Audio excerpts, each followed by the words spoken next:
Breaking news. ನಮ್ಮೂರ ಜನರ ಧ್ವನಿಯಾಗಿದ್ದಕ್ಕೆ FIR ಅಸ್ತ್ರ. ನಮ್ಮೂರು ನಮ್ಮವರು ತಂಡ ಎಂದೂ ಬೆದರಲ್ಲ. ಉತ್ತರ ಕರ್ನಾಟಕದ ಹಾವೇರಿಯ ಹಾನಗಲ್ ಭಾಗದ ಜನರ ಮೇಲಾಗುತ್ತಿರುವ ಶೋಷಣೆಯನ್ನು ಎತ್ತಿ ತೋರಿಸಲು ನಮ್ಮೂರು ನಮ್ಮವರು ಎಂಬ ಘೋಷವಾಕ್ಯದಡಿ ಜನರನ್ನು ಜಾಗೃತಗೊಳಿಸಲು ಬಿಡುಗಡೆಯಾಗಿದ್ದ ನಮ್ಮ ಹಾಡಿನ ವಿರುದ್ಧ ಇದೀಗ ಎಫ್ಐಆರ್ ದಾಖಲಿಸಲಾಗಿದೆ.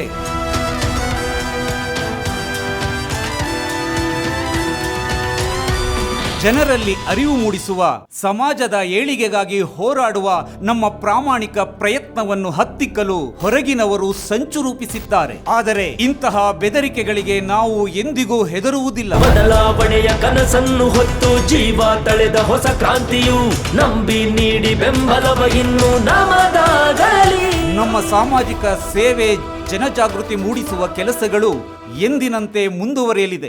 ಈ ಕಾನೂನು ಮತ್ತು ವ್ಯವಸ್ಥಿತ ಅಡೆತಡೆಗಳಿಂದ ನಾವು ಖಂಡಿತವಾಗಿಯೂ ಜಯಶಾಲಿಯಾಗಿ ಹೊರಬರಲಿದ್ದೇವೆ. ಕಾಯೋ ಪಡೆಯೇ ನಿಂತಿದೆ ಛಲವಾ ಹೊತ್ತು ಇಂದು ಹಳೆಯ ಹುಳುಕ ತೊಳೆಯುತ್ತ ಶಾಂತಿ ತಂದು ನಮ್ಮ ಯಶಸ್ಸಿನ ಹಾದಿಯನ್ನು ತಡೆಯಲು ಮತ್ತು ನಮ್ಮ ಧ್ವನಿಯನ್ನು ಅಡಗಿಸಲು ಯತ್ನಿಸುತ್ತಿರುವ ಆ ಅದೃಶ್ಯ ಕೈಗಳಿಗೆ ಜನರೇ ತಕ್ಕ ಪಾಠ ಕಲಿಸಲಿದ್ದಾರೆ. ಅನ್ಯಾಯದ ಮುಂದೆ